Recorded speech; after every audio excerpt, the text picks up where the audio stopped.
So many of our members are concerned about what's going on for the contract right now, and they have other concerns to share with you. So Sue, yes, make sure everybody comes in so that we can see. I'll win. That's fine.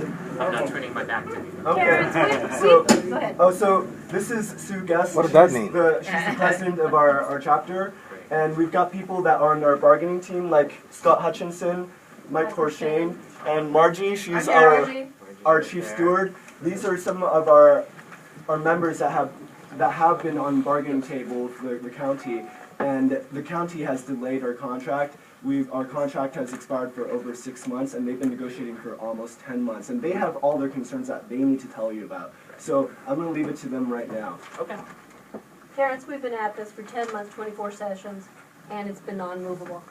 We've gotten nowhere with the county. It's been extremely frustrating. We took the cuts 9 months before anybody else. And that's a 2.06% wage cut for us. And we'd like that back. We would like a payback for that. That's our first priority. Then we want our wages restored. You guys want your wages restored? Yes! I want mine restored too. There you go. You know what it's well, about. maybe a little less for the administrator. A little more for us. We want our wages restored. We want it retro back to July 1st, 2012. And I keep hearing from the county that there's no money in this budget in 12-13. However, I see fat raises going to department heads, and I see a lot of money being spilled out all over the place. And it seems that your middle managers who do your work to make this county run deserve to be paid back and have their wages restored. That's our second priority. Our third priority is health care. Every time we get a health care increase like this year, it's a 2% wage cut. How many of you felt that on your January 10th check? Yeah. Ooh. Like getting a 2% wage cut. And we want fair and equitable health insurance. Pretty soon we're going to be coming here and paying you to work for the county. That's crazy. That's insanity. And we need fairness, and we need equitable health care.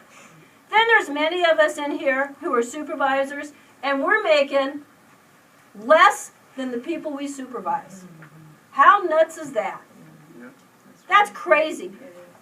For people to go into my position, guess what? It's not even a promotion anymore. It's a lateral transfer. And I've been a manager for 20 years. Many of the people I know are making substantially less than any other jurisdiction around Contra Costa County. And I'm talking substantially less. 16, 18% less. Our engineers are paid the lowest in the whole Bay Area. How can that be fair? That's not right. When you're giving your CAO a what, 16% raise this year? That was not asked 17. for. 17. Thank you, Sandy. And then last but not least, we would like to have more equity. Equity in our salaries. Equity with the surrounding Bay Area. That's what we're asking for. We have 5 priorities, and we have got no movement at the table. And we're asking John Gioia to say, hey, come on, negotiator.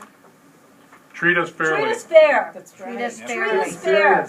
Take us seriously. Take us seriously. What do you guys think? Stop ignoring us. That's right. I mean, Where is he? Where is he? He should Where be is here. John? He knew we were coming, and he just He did. bailed. Send some person working for him. Terry, with all the respect, I know you for a long time. You're a fine gentleman, but John should be here. And it's a shame that he's not. Juan and I have history, so. You know, little boys. So, Juan is very good. But, you know, there's a lot of mixed messages coming from the board that they give department heads $30,000 a year wages. They give, you know, the new EHSD director a $24,000 boost even before she's here. I mean, there has to be equity and fairness, and it's not one person who runs the county. You're looking at the people who run the county. We take the edict from the board and we make it work. And there seems to be, you know, no value. You know, I read in Lisa Vanderbergen's article that, you know, Mr. Twa is valued. Right. Well, if he didn't have us, he wouldn't have a county to run. He's a carpetbagger. There you go. The same thing for the nurses. You guys said the same thing. They're valued. It would cost us money if they did something, but it wouldn't cost you anything if we decided to strike or something like that. You say you value us, but it doesn't feel that way.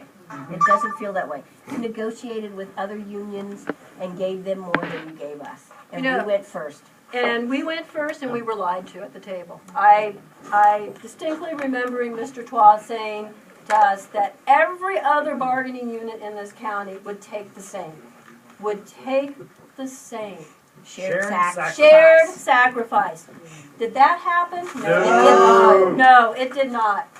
And so we're asking for restoration. We want what we gave back.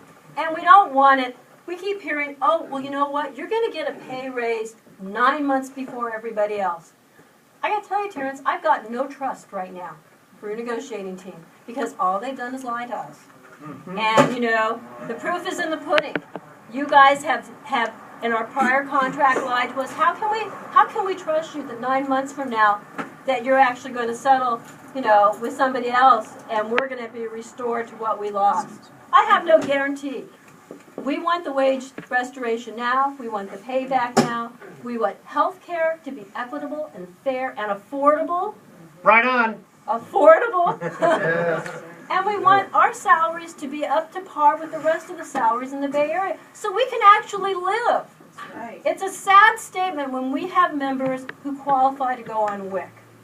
That is a sad statement for a union that represents middle management. Or people who lose their homes. Or people who are To losing their foreclosure. homes. They- Exactly. And And it is- intellectual capital that is lured out of Contra Costa, That's right. which just it really hurts my heart. How many people we've lost already, and how many more people Right. we're going to lose. And it is absolutely ludicrous that we are expected to take a wage cut every year in our And- take-home pay. And what's on the table right now is a wage cut for us. It is a wage cut. We will be making less in 3 years than we are making today. And that is wrong. And we can't, none of us can afford it. None of us can 7 afford weeks. that. They have not moved from that in 7 weeks. They've stayed with that same proposal Proposal for 7 for weeks. 7 weeks. So, Margie, can you tell them what you do So for the I'm county? Margie Valdez, and I supervise the county materials and testing lab. Hi. So, She tests your concrete. and asphalt. There you go. And we make sure that the roads and the flood control channels are made out of the material that the engineers spec, and that they're made to quality so that they last for a long time. So that even if they're designed to last 20 years, they last 40 years because nobody has the money to rebuild the roads in 20 years. That's what I do. I think I'm valuable. And oftentimes now, as time goes on, the work is done at night and on weekends to avoid causing distress to the traveling public. I don't get any more money for that. I'm expected to work day and night. I am the sole supervisor in that building. I have people that work 24 hours a day, 7 days a week.